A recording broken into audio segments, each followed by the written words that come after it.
is Way Up with Angela Yee, and it is a Wealth Wednesday, and this is going to be a really special one for us today. I got my partner, Stacey Tisdale, here. Happy Wealth Wednesdays, everybody, and hold on to your seats, your seatbelt, your feet, and your shoes. And put your seat up nice and high for this one. If you can. We are so thrilled to have the one and only Caroline Wanga.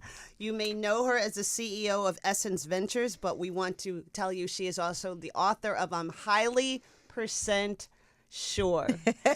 And after a 15-year career at Target, starting as an intern, working her way to the C-suite, which came after doing a lot of community service and nonprofit work in Minnesota, she is here to tell us how that all happened. I am. And the founder of Wanga Woman, too. And the founder, we're going to go way up. We're going to go way up. We're going to go way up on Wanga Woman. Way up with Wanga Woman. Way up with Wanga Woman. Excited to be here. Feels like home.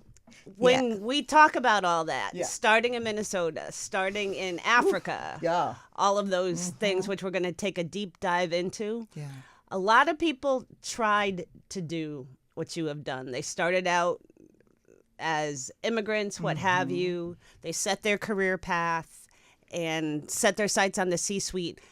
Didn't quite get there. What is your secret sauce? What is it about Caroline that made you do what so many people try to do but can't do? So here's where I'll start. I thank you for giving me credit for having foresight, but I didn't. So the people who have this plan to be in the C-suite and to make that rise are already 32 steps more ahead than I was. Right. And so I think a lot of times when people look at your life story, especially when you write something like a memoir, they can mistakenly believe you were as enlightened then as you are now as you reflect on it. And one of the things I'm passionate about in my work with authenticity is I'm going to tell you the story the way it happened. Because if I give you the cleaned up version and it doesn't match where you are feeling at that stage, you will dismiss thinking it's possible for you. So myth bust number one, it wasn't all that clear. So if you already have a plan to be there, you're ahead of where I am. But the second part of your question, which is the magic or the secret sauce, I would say, the book has 4 core pillars. One of those is ancestry as anchor. And I have talked many times about the household I grew up in, my daddy that was disappointed that I wasn't president and all of these things. But I would tell you that the propellant for this idea of not having a plan to get to those places, but ending up in a lot of those places was based in living in a household and existing within a family that literally believed there was nothing I could not do, literally believed there was nothing I had to go get to do what I want to, literally believed I can wake up in the morning and be anything. And I think that is really the anchoring that even when I didn't know I needed it, never had me afraid to do it scared. Because I never heard a narrative of a deficit in what I had as skills, what I had as dreams. And so I didn't feel as pressured to always know exactly what's next. I felt confident that whatever I choose to do next, I'm going to kill it. And when I'm done with that, I'll kill the next thing. And I think that is, for me, what I would say is what created that, the courage and the anchoring to have a squiggle career path, because that's what mine looks like. But I would commend people that have the foresight to know what they want to do, to not dismiss that and still have that be a part of your plan. But mine was propelled by the story of how great I am filled in our household, which prevented me from being afraid to do every new thing. And even if I was afraid, I did it anyway because I was told that I had everything within me to do whatever I want. I want to stay with that for just a moment because in your book you said you left Kenya, were you 9? 10, sorry. 10. And you had been, quote, operating completely believing that you just needed to pick what you wanted to do and you would be able to do it. And that totally unraveled when you moved to the United States in Minnesota. Unpack that a little bit. Imagine that, right? Minnesota, Rockville. I will be on a couch for the rest of my life for that move right there. Started at the equator and ended up in Antarctica, but that's a separate session. Here's what I would tell you, right? I joke off and I say, I came from a place where everybody looked like me. Right? The pastor, the president, the prostitute, the policeman, everybody looked like me. So the idea of what I looked like was not an understood barrier to something, right? Now, we got other isms like tribalism and other things that create that, but that at the age of 10, you just don't have the capacity to think that way. And so the idea of what I looked like had not been entered into my psyche as something to be careful about or be aware about. The talk didn't happen in the same way with me. But because the transition happened when I was 10, while I knew that to be true about my household, I didn't know it was like a philosophy for thinking, right? So then we come over here to this place called the United States, and we end up in a place called Minnesota. My dad came to the U.S. to do his PhD, and I'm over here like, I thought the middle finger meant I love you. And I'm getting called these names, and I'm 5'8" at the age of 11. I have a deep voice, and my lunch smelled different, right? And I'm not sure if these are Jabot jeans or from Goodwill, right? Like all of this stuff. First of all, junior high, everybody just deserves a prize for making it. But then to be dark and different and a deep-voiced girl and not be fashionable and not have a ton of means, and my lunch smells funny because my parents aren't going to pay the school. They want me to eat Kenyan food, right? I'm 5'8". I don't really have a community. I'm joining a group of folks that have been going to school together since they were in kindergarten, right? And so at 10, you choose to survive every day, because having parents who always thought I could do whatever. They don't always relate. I grew up in a similar situation. It's not even about relate. Like, I would come home sad, you know, and if you know how to coach a child in junior high, you'd be like, honey, I know it's hard, but you'll make it. You'll be stronger later. My parents were like, why do you care about what she said? And it wasn't about not recognizing where I was as a child. It was also their transition into understanding a different set of barriers that came with being here, because they didn't do junior high here. They didn't, right? And in my country, education liberates you from everything. And so they didn't necessarily at the time, nor did I, know how to help me process junior high. They just kept driving the mantra that always been true. Like, girl, you can get over it. Well, me at 10 years old, not wanting that boy to cuss me out one more time, wasn't interested in all the stuff they had told me. So I started to get rid of it. I worked really hard to lose my accent. The last word I figured out how to say without an accent was the word purple. And I would not say that word for 2 years because I couldn't get rid of it. But I worked to lose my accent. I wore shoes that were too small, because size 10 feet at the age of 10 aren't cute, right? Like, you're wearing Easy Spirit and stuff your mama bought, right? I diminished my intelligence. I actually skipped the 5th grade when I coming right based on the way the seasons are. I used to try to get a C instead of an A, because anything I did, because I was different and it was junior high, attracted negative energy, normal junior high haterism, but it also created a place where I didn't hear enough about what was good about me in that space. So everything became bad. And in Roseville, Minnesota, there's like 2.5 people that look like me, and everybody else is like, girl, what are you mad about?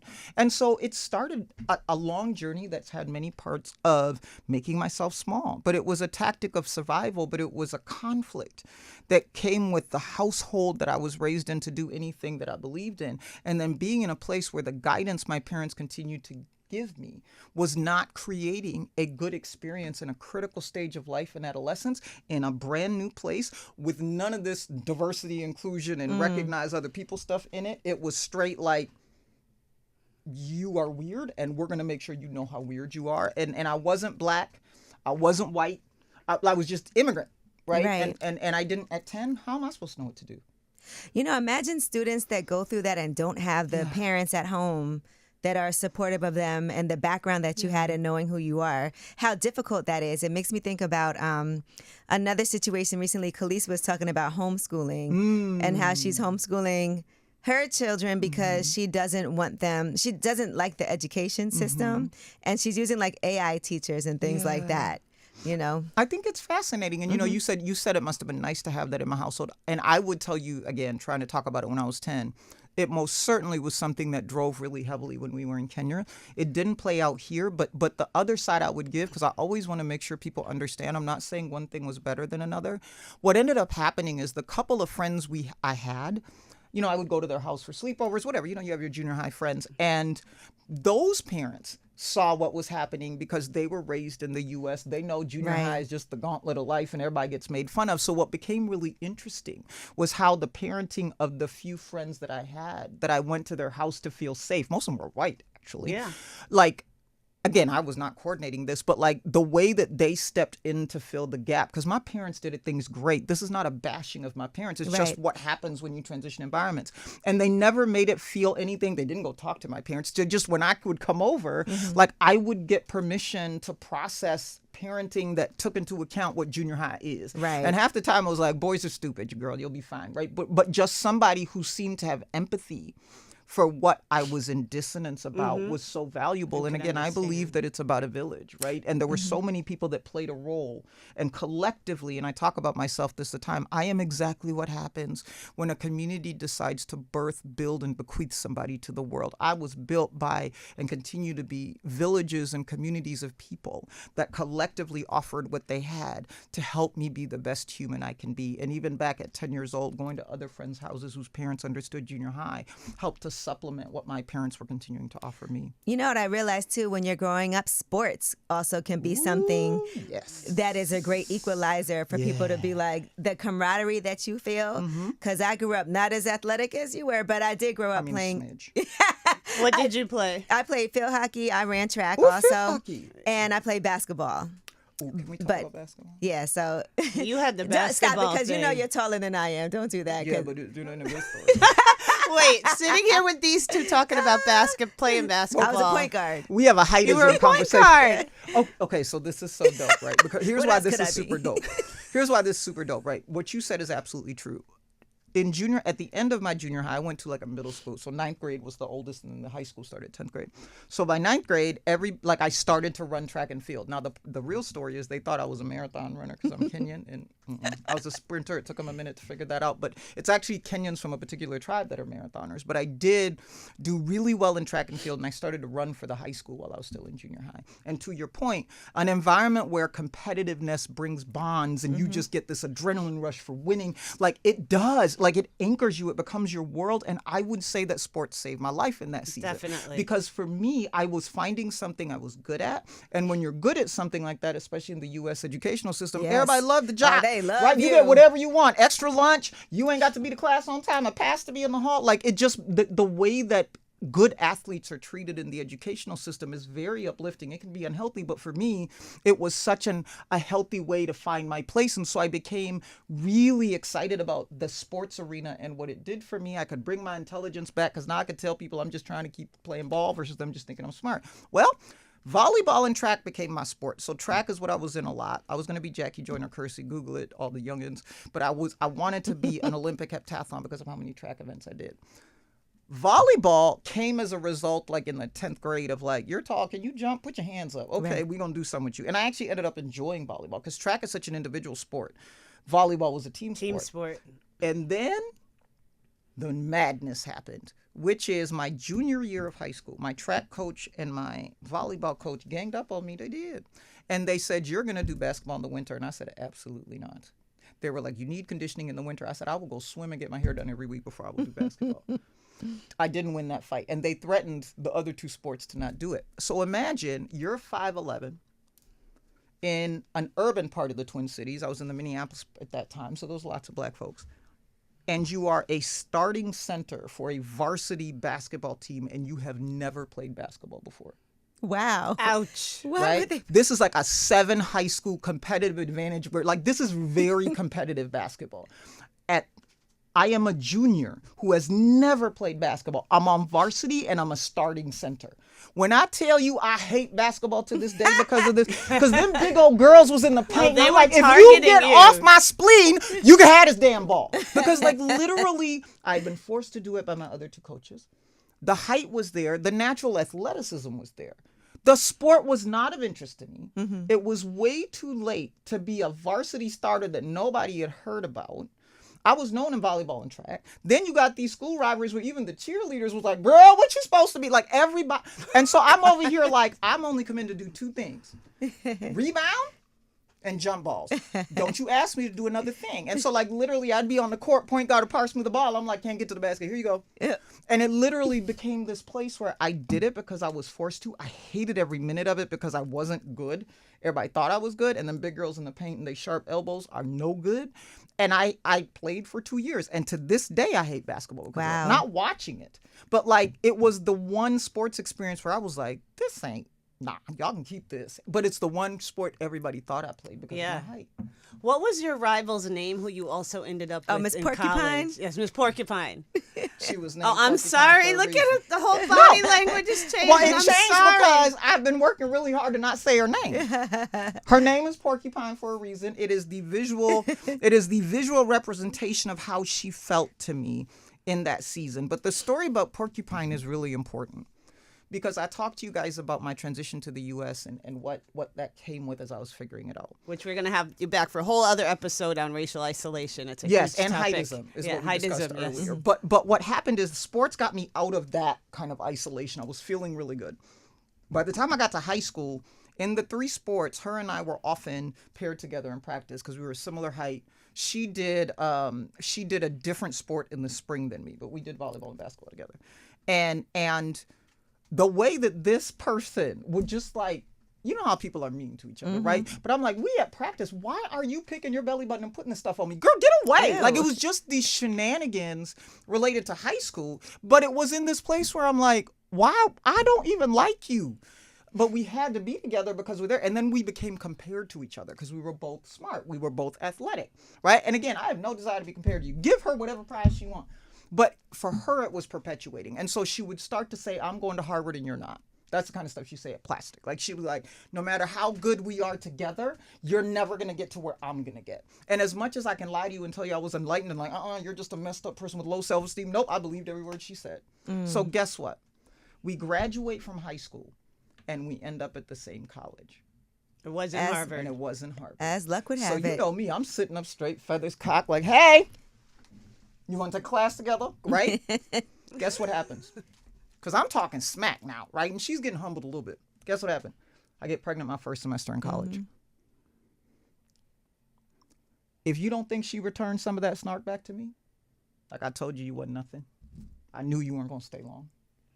And I will tell you that from the moment that I became a parent, because I dropped out of college, from the moment I became a parent for 2 decades, the idea that her and who she is and what she represented and what the moment that I had a child did held me captive for 20 years. Oh, sure. I would go look at, there's LinkedIn now, but there's other things. I would go look at what job she had over the course of those years to see if she had a better job than me. Like, that psychological burden of what she told me I couldn't do as just a part of high school banter, but she meant it. And then when I got pregnant, she amplified it, even not just to me from a rumor mill perspective, because again, we both went to the same college with the same track scholarship or the same sports scholarship. And for 20 years, that moment in which I had my daughter was one thing. She became the person who I was obsessed and competing with in a really weird way for 20 years. And I will go back and look at what job she had. And what that created was, at the age of 36 years old, I didn't realize I was sitting at the top of a Fortune 50 company that very few people get to do in the C-suite. I didn't even see that person. I'm talking about something people don't get to do. Forget black, forget girl, forget immigrant. Yeah. I couldn't see it because I kept going back to see if she had a job. And I was at a development conference where one of the counselors just grabbed me. And at the end of the day, I was still 17 years old in my mind at 36. What do you tell people who get stuck with their inner porcupine? I don't tell them anything. What I offer them is a story of how I got through mine, which was this facilitator at this development conference. Because I'm telling you, it happened for 20 years. I didn't know it was happening in these 20 years, right? Like, that's the reflection of why I made myself even smaller for those 20 years, right? Like, I literally was doing it thinking it was the right thing. I didn't realize myself to be in some sort of deficit. I was like, I'm now just Cadence's mom. I have no hobbies. I have no whatever. I work in corporate. And what is Porcupine doing? Because I got to make sure my job is better than her. She ain't even thinking about me. But at this development conference that I was at for work, it's high potential folks are put in it. I was having like this emotional moment. It was one of those things where people are asked to give anonymous feedback on you and everybody get courageous and start writing stuff down. They didn't want to tell you at work. And I was like, I know that's Linda.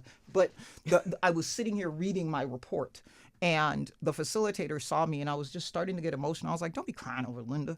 And so he pulled me outside and I was like, leave me alone. Do not start to assess me. I'm not interested.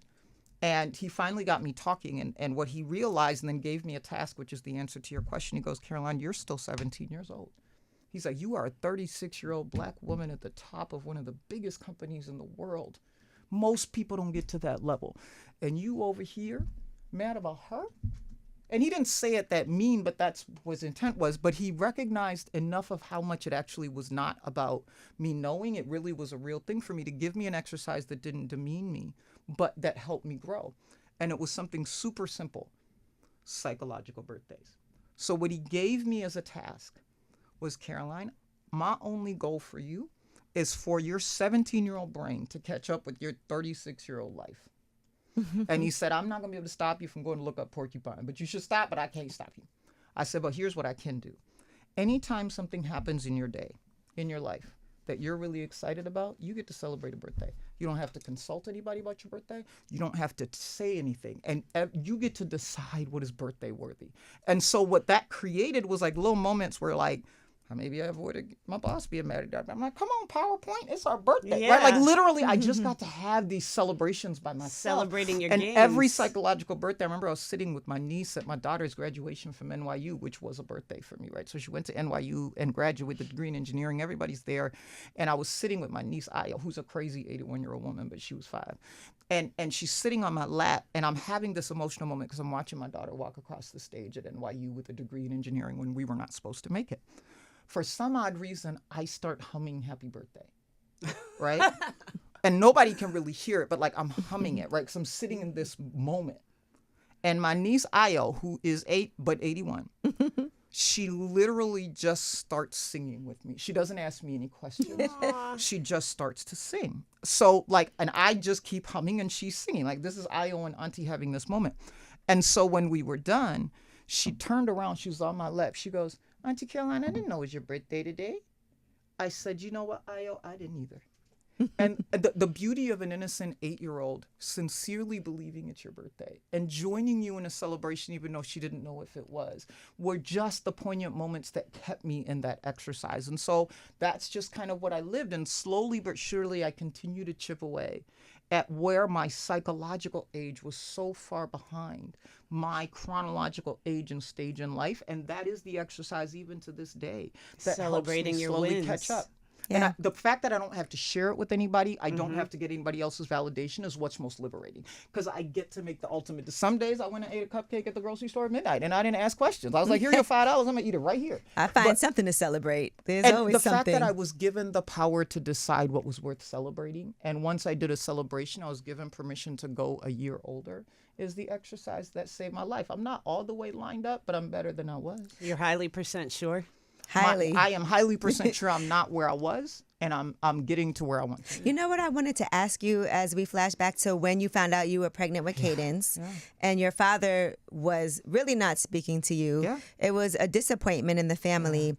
And is this something that you guys have since had a conversation about or it just even realizing how much that affected you because it was already something you had to grapple with. It was a decision that you made and coming here knowing that, okay, this track scholarship, I'm supposed to do X, Y, and Z, but instead things are going a different direction and then feeling like you're 17 years old and don't have that support. Yeah. So I think anybody who has spent time with me in the last year, y'all know I'm a daddy's girl, right? Like I talk about my dad all the time. He's crazy, but like he's just hilarious. And so therefore, being 17 years old and having to tell my parents that not only am I pregnant, but I'm going to have the baby. When you have two people who sacrifice so much to get you here, they didn't come to the U.S. for opportunity for them. They're both PhDs. They came for the opportunities for me, and I'm a firstborn and only girl, right? And we've only been here 7 years at the point that this happens. And they were fine with the fact that I went to college, but having a track scholarship didn't matter to them. They're academics. And so I didn't tell my parents, well, I'll let y'all read in the book how I told my parents. It was very 17-year-old. But I remember there was a lot of things that were disappointing. I think it was cousins that weren't allowed to speak to me anymore as if it's contagious. It was whether it be in word, in looks, in energy, people who started to renegotiate my potential without my permission. Why are you telling me today I can't do that and yesterday I could? And I'm 17 taking this in. Like, I know how proud you've been at me, and all of a sudden, the day after I'm pregnant, it changes. Like, and that's why I say renegotiate my potential without, like, this unsolicited guidance to do things at a lesser level now that I was going to have a baby. Right? Like, and I didn't know how to process it, but that was the energy. And so there were a lot of things happening at that time. And one of them was, and again, I understand, and all the things I experienced came from a place of love. So I'm not condemning them. I'm just being honest about the impact they had. But I will tell you that I think that for both of my parents, and at the time they were separated, so I lived with my mom, but my dad saw us regularly. I think the hardest part for me, being a daddy's girl and having had this environment of being told how dope I am. By the way, I'm a daddy's girl. My mom thinks I'm a fairy and I can do anything. Like, she's very much the optimist as well. But to have my dad be in such a level of disappointment about if he failed. They take it very personally. Is part of what created that separation, because what people need to understand is separate from what makes one country another. The journey of immigrants coming to the U.S. is usually about opportunity. And the adults that come are rarely the ones who will benefit. It's usually for the generations of their children or their children to come.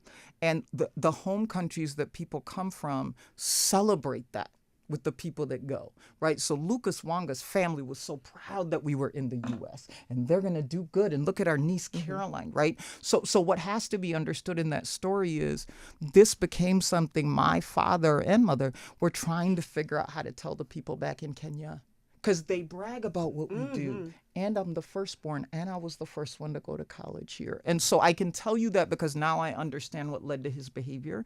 But at the time, my daddy was disappointed in me. And to have a daddy that told me every day I can do whatever I want, never told me I couldn't do anything, be so disappointed that he couldn't figure out how to interact with me because he didn't want to make me feel worse, but he didn't know how to deal with the fact that the firstborn of the family that he brought here only 7 years in is now going to have a limited life because she became a parent. He had to isolate. And I understand it in psychologically now, but at the time I just was sad. I made my daddy sad. What realizations and life lessons did it teach you that Cadence's birth changed all that? Here's what I would say, and I think this is very much my personality, and I have to keep saying I'm still a work in progress, y'all. I ain't arrived. Highly percent sure. Right? I have not arrived. That's my new favorite saying, by the way. Listen, highly percent sure. And it sounds like math, don't it? The finance people like, did you say 80 or nothing?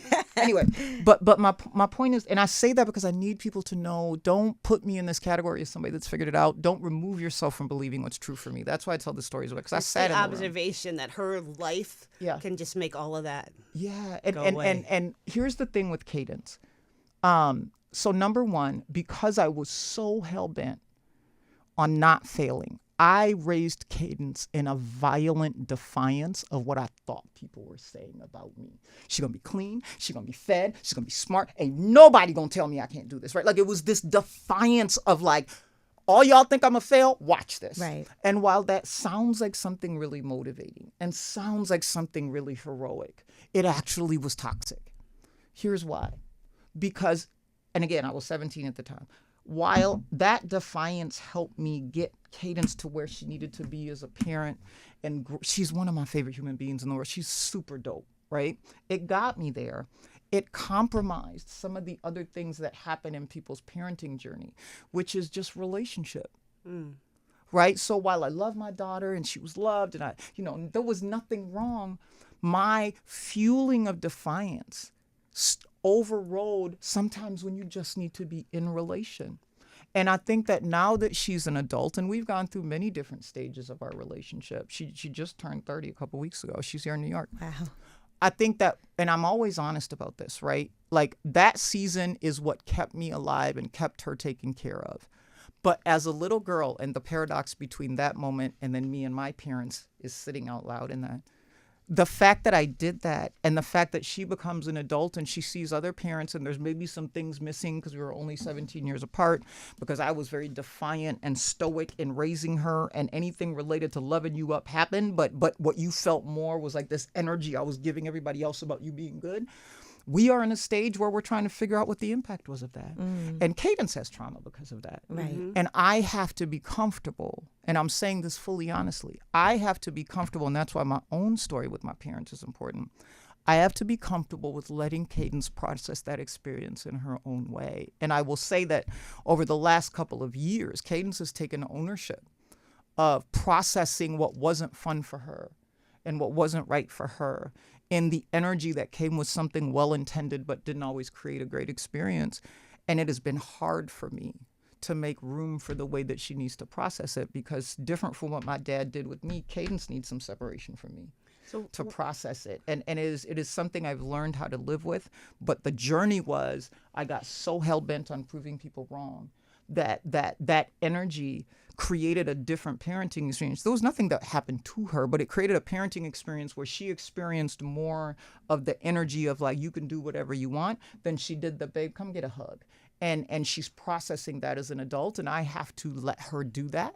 And that's hard, but I understand it because of what I went through with my parents. So you are, my daughter's going to be, you don't think my daughter can be this, she's going to be this. You don't think I can be this, I'm going to be this. I'm going to hit all the markers. Where did this radical authenticity, mentality, persona that you have come from? The one that you're seeing now? It only started in 2015. So remember I told you about that conference that I went to where I did psychological birthdays? It was intended to just catch me up to where I was. What's sitting parallel to that was the opportunity Target gave me to be the Chief Diversity, Inclusion, and Culture Officer of the company. And again, to me, that was just another job because I was still on here comparing myself. So that's why I keep telling people, like, that is a big deal to be in the C-suite or something. I was like, okay, it's a Tuesday. Like, literally, that's how jaded I was. But I take this job, and my inner saboteur, which my book is about the journey between my inner saboteur and my intuition. That's where the I'm highly % sure comes from. And I got this job, and I had worked at Target for 10 years when I got that job. And I was really good at what I did. I got that job and got afraid I'd be fired. Because my job was to tell people how they can bring their authentic selves to work within the Target Corporation. It was my job to hold people accountable to that, the company, the people, the employees, the leaders, whatever. And I wore cardigans, which I hate because I thought that's what you wear to survive. I refused to do things with my hair like start locks because I didn't think you could do that in corporate America. I hated what I wore. I hated how I showed up. I hated that I was small. And I actually got scared that I'll get fired because now I'm supposed to say authenticity. And if you saw me in the grocery store on a Saturday, this ain't on what you see. And so I got scared. And I started with an aesthetic activity of getting rid of the clothes I didn't like that I'd been wearing for years to survive in corporate and starting to wear the clothes I did like. And then it became blue lipstick and it became other things. And so the DEI job scared me into being the Caroline at work that I was outside of work. But again, it wasn't this enlightened moment. It was like, I can't get fired. This child wants to go to NYU. It's expensive. What ended up happening, the more I did those little things, and they were little at the time, but little things, and there's always consequences, but they're bearable, and I need people to remember that. Stop not expecting consequences for owning who you are. Trust you can manage them. Right? The consequences were bearable. I had to tell 2 people, don't touch me without asking me. You know, and one person, like, stop asking about my hair. But, like, other than that, fine. Right. Nobody cared. I cared. I was watching. Nobody cared. So every little bit more I brought to not lose my job gave me positive reassurance to keep going. So by the time I had been in that job 5 years, which is when I got the call to come over to Essence, I had fully embraced the way that I showed up because while it started as not wanting to get fired, it became the loudest propellant of being a DEI practitioner. People saw somebody who walks what they talk. And like if Caroline's ass come to work with Tool on a Tuesday, shit, we are too, right? and so even when I got the call to go to Essence Ventures and you know, many months in as I was working through the doubt of being a CEO, I remember I talked with Rich Lou Dennis on the many days where I cried and wanted to quit.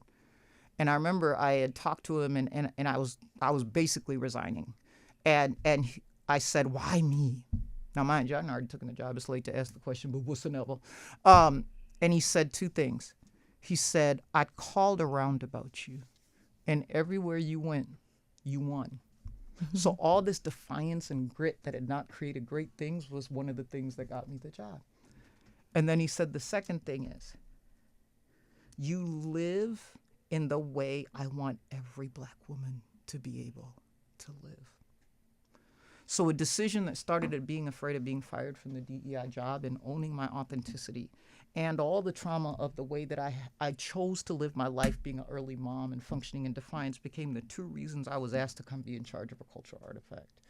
And what that created is a continued defiance to stay in my authenticity for those girls that need to see me do it.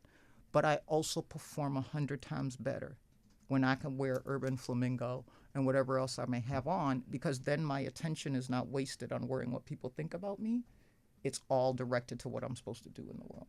You did it for those girls, those Wanga women. Yeah, still doing it, and you'll understand why we use the word Wanga and why Bwibo is in the book. It is our last name, but there's a really big heritage story there. Like Wanga's a kingdom. It's one. Yeah, I wish I knew my heritage like you know yours, because I think that's a powerful thing. It made such a difference when I was reading that. I was like, people should know they're from kings, and we just don't know that, and it's missing in the African American experience. It's missing in their outcomes as well. Yeah, and Lavelle with Amistad Books, who helped me do this book after many years of refusing to do a book, when we were talking, because I just talked. I had like 2 to 3 things that were required on this book I would not negotiate. The name, I'd had the name of this book in my head for years. Yeah.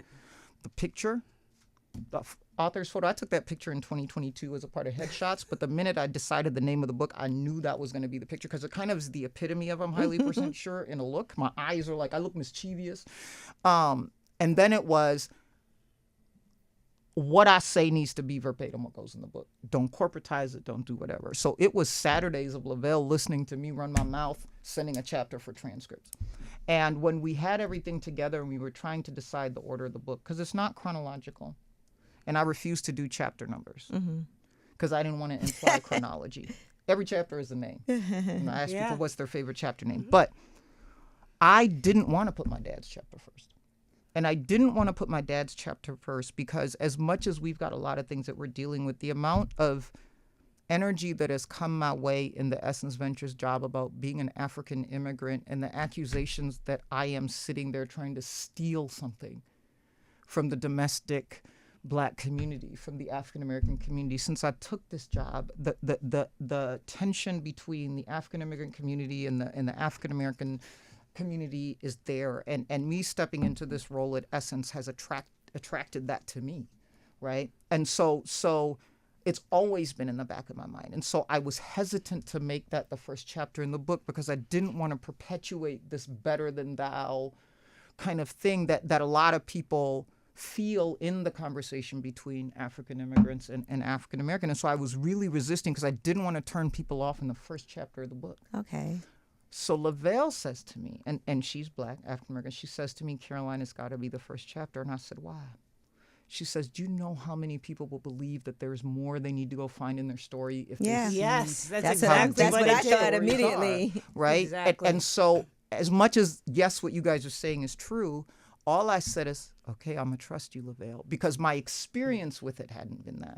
And so had she not convinced me, it would not have been the opening chapter of the book. But what you felt is exactly why she asked me to do it, and I trusted her, and it seems like that's what people are taking from it. But again, our trauma makes us make interesting decisions. You know, you said that people have been asking you to do this book for so long. Why did you say, okay, it is time now? Because you didn't really want to. I do think timing is very important when it comes to something like this. So why did the timing align? Yeah, and I don't even know that people knew what kind of book they wanted me to do. They just wanted me to do a book. Yeah. And my resistance was a really simple answer. I am a person who delivers what my purpose is in my voice and my inflection and the way that I use words, right? Like people who are supportive of what I stand for have usually heard me do it firsthand. I'm on a podcast, I'm on a stage, I'm writing something, whatever, right? And so I know that part of what people value in what I offer is the fact that I deliver it verbally, right? I deliver it. I say it, I put the inflection, I put the sarcasm, I put the snarkiness, I put the jokes, I put the cussing. Like, I get to mix the formula of how they take it in. I never thought that the way that I deliver those messages live could be justifiably translated into writing. Because I struggle to say what I'm saying by writing out a sentence. Because I am not a sentence thinker, I'm a stream of consciousness. And I forget what I say as soon as I said it. And so I was convinced for years that the things that I were teaching and the things that I stood for that people loved wouldn't fit in a book. But they wanted a book because they may not get invited to the conference where I'm speaking, or they may never get to work with me at Target, right? But they, as the reputation built, they wanted to know more, and maybe they saw a snippet and wanted more. And I was like, it ain't gonna work in the book, y'all. I'll make you a video before I give you a book. That's why half the things I would say are free on the internet right now. And so that's why I fought it. I didn't think it could translate. And Lavelle had been asked me to do a book for about 2 years. I love Lavelle. But what ended up happening, and again, I will say that this Essence Ventures job played a role in it, is when I moved away from a corporate space, the Target Corporation, where my work in DEI had a foundation for conversation about authenticity internally and externally in the corporate sector, which is really like Oz. The corporate sector is a really weird, separate thing from all of reality. So it's kind of like insular. It celebrates itself. When I moved into the Essence role, and I have this responsibility for a cultural artifact that is sacred, and I am not from the industry. I wasn't from the entertainment industry. I wasn't from the media industry. I was like, who this girl, right? Michelle Ebanks, the legend, had just stepped away, right? Like, I am not familiar. Then thirdly, this is not something I built, nor that I have the right to personalize. My job is to keep it rich and keep it moving. and the community owns it. Because people are like, we know who you are. It's our job to know who's sitting in the chair, right? So the community ownership was there. What I realized is in this particular seat and the way that Essence functions, people look to Essence for something. If you think about Susan Taylor's In the Spirit column. And so I got to this place where, because I came out of the corporate world, I couldn't articulate in the same way everything I wanted to say, because there were things related to just making sure the Essence ethos is known that got added to my vocabulary. And so because I do all this purpose work and people would discover it as I engage with them in the job, I finally said, you know what, guys, here's the issue that this book solves for. I am not in the decision seat as much as I used to be about where I go and what I talk about. I said, and there is a purpose journey that my life represents that I want to continue to make sure people get. So I will do a book to accelerate more people being able to hear the story so they can find theirs. Because in this Essence job, I won't make it everywhere, and I don't want people to miss out on the message. That's why I did the book. You know, as you talk about Target and then going from Target to Essence, and clearly at both of those times there was turmoil going on within companies. I want to ask now about, gotta ask this. Every time I come see Angela, she brings some violence. Every time. Last time it was Juvenile. But Target with DEI, right? Because for 5 years, you know, you were that person that also was protecting what was happening at the company, making sure that it was authentic, making sure that while the bottom line matters, you know what else matters is also making sure we're taking care of our people, right? And now we're in a space where we're seeing all these boycotts of Target, and we're seeing like what's happening. And I just want to hear from you as somebody that, I know you're not there now, but from somebody who's been on the inside, what do you think is the way for them to be able to move forward? And what are your thoughts on the boycott? So here's what I'll offer you. And I've been asked this question before as I've been talking about the book. And I'm going to say it this way because I think it's really important. There is a chapter in the book, and because I didn't do numbers, I can never tell people numbers. But it is a chapter called This Ain't Scrabble. That is the name of the chapter. Reading that chapter, because, by the way, when I got the DEI job, I wasn't a DEI person. So very similar to not being a media person coming in here. Like, I was from the business. Like, I've been waiting to get over here and tell y'all what you need to do to make money for the business in this job, right? Like, I didn't grow up in DEI. So the This Ain't Scrabble chapter is what my actual believed and built philosophy is as a practitioner, right? Not based on where Target is today. What I wrote in this book, and again, this book was done long before what's happening now. This Ain't Scrabble is the chapter that describes my practitioner perspective on how you drive DEI in a corporate company. It articulates that from the job that I was in from 2014 to 2020, what did I do in that role to help Target move that further? I was not the first one. I was the fifth one, I think, in that job. But the loudest one and the most visible one that people thought you were I was a different one. Yeah, I was a different one. Yes. Yeah, they thought I was the first because I was a different one. I was one that didn't want to be behind the scenes and just be the know and risk management police. I wanted to go into community and be like, what do you think this thing is? And if I make it different, what is it? And I'm starting there for one reason. I think the piece that there's two things I would ask that would be really important. The first of them is check the facts. Check the facts.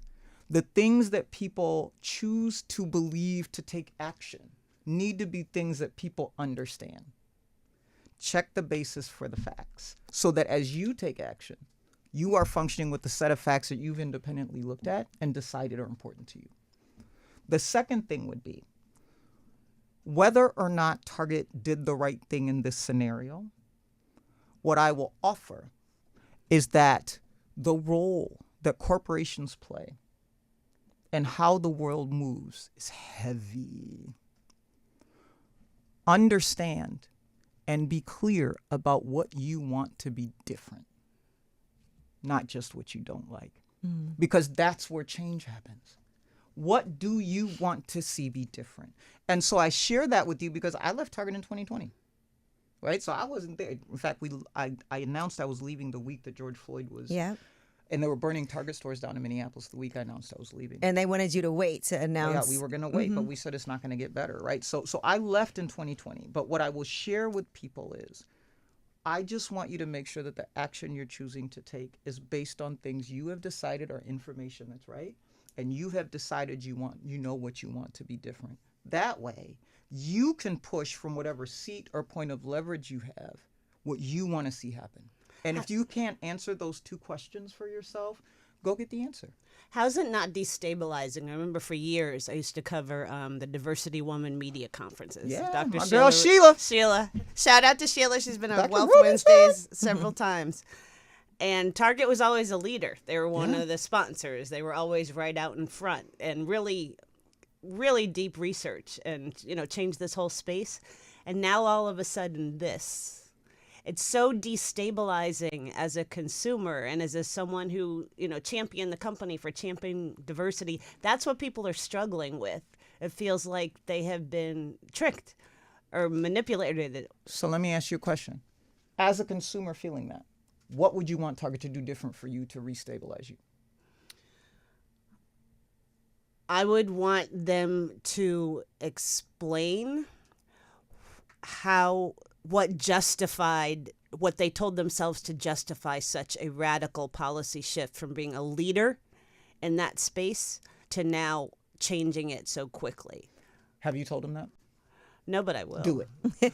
That was my only point. I wasn't coming at you. You illustrated exactly what I'm saying is everybody who is involved in this has a narrative about what happened to them with what they saw with Target. That is important to know, to be able to articulate when you say for diversity woman, and that's one of the examples, and I know how I saw Target because of how they did those things, and here's how I felt when I thought they did something different, and here's what I want to see them be different. That's what everybody should be doing. I think that's what people aren't getting about the DEI argument. They're like, it's a new era now, but there is a betrayal in this when someone with these about faces, and that's what I think a lot of people in communities of color are struggling with.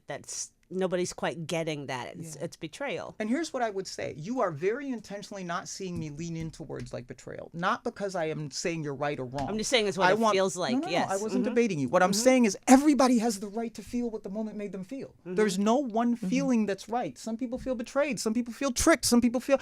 My point is this. Nobody needs to feel like they have to manage at an aggregate level how a moment made them feel. Feel how you feel. Use the words that describe exactly how you feel. Do that. Yours was betrayal. Others might be different. But please make sure that attached to that, you know what you want to see be different to get out of that feeling, and you are getting it to the entity you need to make the change. Because I feel like that's where things don't go well, is there is a groundswell of concern or feeling or whatever. Listen, I have plenty of personal opinions on things I don't like, right? So I'm also giving this guidance through the lens of what I'm also managing myself through. What I need us to do is make sure that we are finishing the sentence. Be clear about where you feel like things didn't happen well for you and how that made you feel. Be clear about what you expect to be different for the feeling to return, and make sure the entity knows it. That's what we got to do. Otherwise, you'll either get swept up in a groundswell that maybe doesn't have specificity, or you lose track of what you're really fighting for. Because who knows, the movement may go left and you want to stay right, but you may still have a beef. I want people to make sure that they can articulate personally why they're engaged in it and have clarity on what they need and get it to the entity you need to know. Yeah, those are personal, what you run into personally. Those are really your points of transcendence. The point where you're in prison is where you're set free. I wrote a and whole should book be used about how I kept myself detained. This entire book is about how Caroline imprisoned herself psychologically. It is about how Caroline allowed environments to lock her up. It is about how Caroline's lens was so tainted that she couldn't see what everybody else could see about herself. So I'm honoring what you're saying about personal, because what we believe is what is true. Absolutely. And if we don't understand if what we believe is healthy, if we don't understand where that might be informed by bad things, there's good things too, and we don't understand what needs to be different, then we will stay imprisoned, even if we're given the key, because we haven't gotten out all the things that need to be different. And that is not the same as changing how you feel. How you feel is how you feel. Right. Make sure that you have put to words the action that you expect from the entity that made you feel that way, so that at the very least, even if they don't change, you told them what they needed to do. And then you can own staying in the energy you want to if they don't. What do you want the legacy of this book to be? I don't want this book to be a legacy, is my honest answer, and I'll tell you why. I know why you're asking the question. Like I said, I didn't want to do this book. One of the things that is true about my story is in the midst of all the things you see here, I would sit in rooms and in spaces like this and in moments like this, and I would listen to these dope people say dope stuff that made me want to be a better person, right? I'm listening to Yanwa and Susan, right? Like, I am sitting here having the opportunity over the course of my life to hear these people that inspire me to be my best self. The stories were way too perfect for me to believe that I could do what they did to get to where they are, because I fail 7 times before I get up in the morning. And so while I still admired people who I sat in the room with and heard their stories, because their stories were often packaged in a way that was about making sure you're hearing the victory in it, I would remove myself from believing that the level of success they had reached or the level of clarity they had reached was possible for me, because they didn't tell a story that had the flaws that I know that I have as a human. And I remember I would sit in those rooms and I said, if I ever have that level of agency, I will tell the story the way it happened. Not for me, but for the 14 Carolines sitting in a room listening to me, who need to know that what you read in chapter 20 is not where I was when I was in the chapter 2 that you're in. So I'm going to tell you what I was doing in chapter 2, so you don't dismiss how to get through chapter 2 because you think I was only at chapter 20. So this book is not about a legacy. This book is about dismantling the idea that you only tell the stories of how you live life through the lens of triumphs, and being honest about the trials, so every human being believes that with all that they are, good, bad, ugly, the steps that are present here are possible for them. And I have a major trigger point with this book when I encounter people where they tell me all the reasons why I'm the only person this could have happened to. Well, you owned a business. No, I didn't. I ain't own none of the business I worked at. Well, it's because you're this. It's because... Stop dismissing the humanness that is true about me and why I made it here. Now, if you're afraid to confront your own humanness to go on this journey, say that. But don't make up excuses for why I'm the only person it could happen to. So for me, it's not about a legacy. It's about dismantling a bad behavior and the way that we are telling stories to people about how to succeed by inserting within it everything that happened, not just the way things were good, and telling it that way as to how I felt then, and then offering the reflection of how I feel now. Was this book scary for you? Because I know one of your mantras is, do it scared, don't not do it.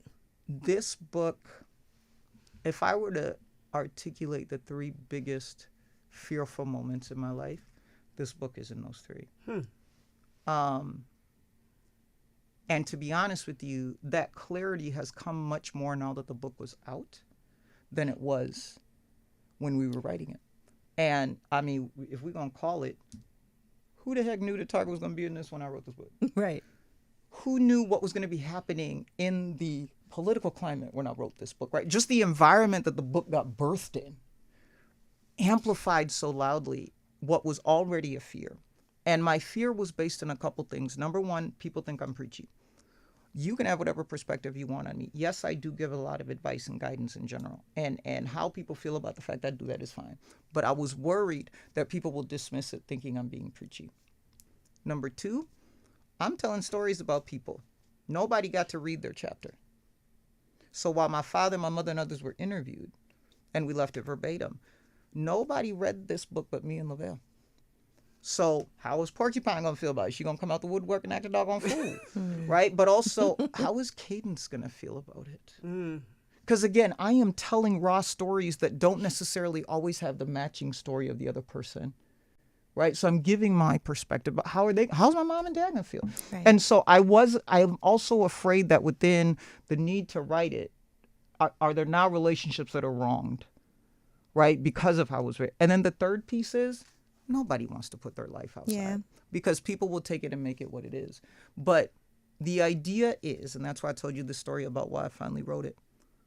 All of those things are true, have played out to be true, and will continue to be true. And the volume's turning up on them as we speak. The whole point of this book is I've been afraid since I was born. I've never not moved. I just haven't moved in the way I wanted to or moved in the way that I needed to. And at some point in time in my life, multiple times, I'm offered the opportunity to atone with myself on the decisions that I made that felt best at the time. And at the point that you have the opportunity to do that, those that want to continue to pursue narratives of behavior maybe that you've atoned for or things that didn't happen or haterism or pick a thing, they're never going to change their mind. I had to change mine about I've atoned for the things that maybe didn't happen the way that I want. Haters are going to hate. People are going to say what they want to say. But I had to liberate myself so that the 2 girls out of 20 that need this story don't not get it because of the 20 that want to hate. And that is what I am walking literally every minute of every day since this book came out. It's why it's not coming out in the way that you want to. It's why page 159 is in there. So this book is about bringing you to invite yourself to be your best self through purpose. And the last chapter is called Take Notes, Do It Better. And it is a page and a half chapter. And the call at the end of that chapter is write your purpose down. Write it on this page. Send it to us if you want to. Because everybody will get to the maximum of what they're supposed to do in the world if they can go the journey of understanding their purpose and activate it loudly. So that page 159 is the most important page in this book because it's the point at which I give you the scary, shaking baton to say it's on you, boo, because Angela can't do your purpose and you can't do hers. Now, you can say no, but then the world goes without. But I did my part, which here's your page 159. I look forward to seeing what you do with it. Where can people get this book? On the internet. If you go to HarperCollins, who's one of the publishers, if you go to many different retail stores, they're all there. We also did an audiobook. The audiobook was my negotiation for the fact that I didn't think my words come out on paper. So if you want the fun version, you can hear me talk about the chapter that I named after the guy from The Wire. But the audiobook is there too. I think it's on both. I think it's on Audible as well as Kindle, and I think it's also on Google Books. But that's where it is. Again, this book was not about creating any sort of visibility for me or doing something to push this forward. This book was me extending my personal purpose, which is to democratize authenticity by getting people connected to the purpose and going first and telling the honest story so that they'll get to theirs faster. I want everybody to outdo me. I think we filled everybody's Bank This Wealth Wednesday. That's a Wanga woman for Y'all you. better That's go a deposit Wanga this. woman For you. Before we leave, ladies, tomorrow is Juneteenth. Yes, it is Juneteenth. It is Juneteenth tomorrow. What a way for us to kick it off. And I have a very special Juneteenth happening tomorrow, so I'm excited for everyone to. Can we know? Well, one of my good friends, John Laster, he's a comedian. He owns an app called Blap. And it's highlighting Black-owned businesses. It has a map, and we love maps. We love a map. For Black-owned businesses, but he also now has a marketplace. It's kind of like a Black Amazon is what he's calling it. And so every break, we are going to highlight a Black-owned business that you can support with everyday purchases like toilet paper that's Black-owned, lotions, all things that you need for everyday things, buying art, all of those things. Yeah. And so I'm just excited to be able to share that and help elevate these businesses too. What would you guys say people should take from this book, or I should know about this book? I would go ahead, Stacey. No, I'm a firm believer in our trials, our teachers. You call your inner saboteur. I named mine Crit, and Critic. Crit, and I reframed it as it's a tool. I love that. And when Crit shows up, cool. Listen to your. I try to teach people how to let their instincts and their intuitions and stuff lead, and those are also things that shake Crit up. Mm-hmm. Oh so yeah, it's your my still, Crit. So it's still okay to be high. So that highly % sure is the way I look at that. Well, I'm a believer in that inner saboteur, and I honor all the people that introduce their inner saboteur as a powerful thing, because it is.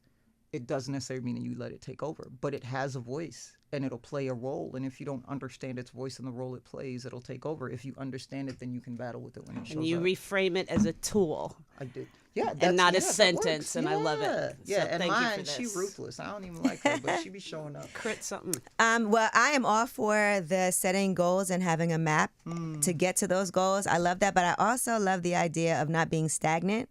And so for me, what I would take from this is even the creation of Wanga Woman, how it started as something that was like, okay, I'm just going to start taking these PayPals to go and do these. Listen, and then taking payments on Cash App. Yeah, Cash App. Shout out to Cash App. But also just being able to do that and then actually like building a structure around that and having good people around you to help just really like get it done, because sometimes we can get a little nervous or make ourselves shrink into a space where we know we should be way greater than that. And we have the ability to do that. So I just love the way that you've grown Wanga Woman into what it is today. And even as somebody who is not trained in speech, like you said, and going out and doing all these, talking from your heart and not having anything scripted, I think that speaks volumes to people more than anything else. Human. Right. And thank you guys for taking that question, right? Because I'm still a girl on her journey too, right? And so the more we can share our stories, and I love that this is going to be on Wealth Wednesday, because for me, wealth is financial as much as it is psychological, as much as it is mental, as much as it is physical. And I think we all function best when all aspects of our wealth are exactly where we need it to be to pursue our purpose. Celebrate Wealth And lastly, Wednesdays. just showing up the way you want to. Look at how look at how you show up. I think whenever Caroline walks in the room, she stands out in a amazing way, but it took you a while to get to that point where you felt like you could actually show up that way. Like you said, it was a process to get to that, but being able to live as who you truly are, that's one of the most freeing things you can do. Yeah, I've been walking in rooms my whole life, and it's only recently that I've become comfortable with knowing what people actually feel, right? I had a thought when I would walk into a room. It was never a positive one, even though that probably has been existing longer than I know. And so your point is good, which is you're always going to walk in rooms and you're always going to have a thought. Question is, which thought is it going to be? To follow everything about this woman, everybody go to Instagram and follow @ Wanga But come Woman. petty too, because I be saying crazy stuff. I like the banter. Get ready. I like the we real out here. We real out here. If you want to read a fun chapter, read the petty part as part of the book. Those are my road dogs. @ Wanga Woman. Tonight on Wealth Wednesdays, all of you who went to teamwealthwednesdays.com like you should and subscribe to our newsletter, there's going to be a feature on Caroline and this wonderful book, I'm highly % sure. Follow us on Instagram as well. Thank you all, and happy Wealth Wednesday. Happy pre-Juneteenth. Happy pre-Juneteenth, post-wealth, and all the other good stuff.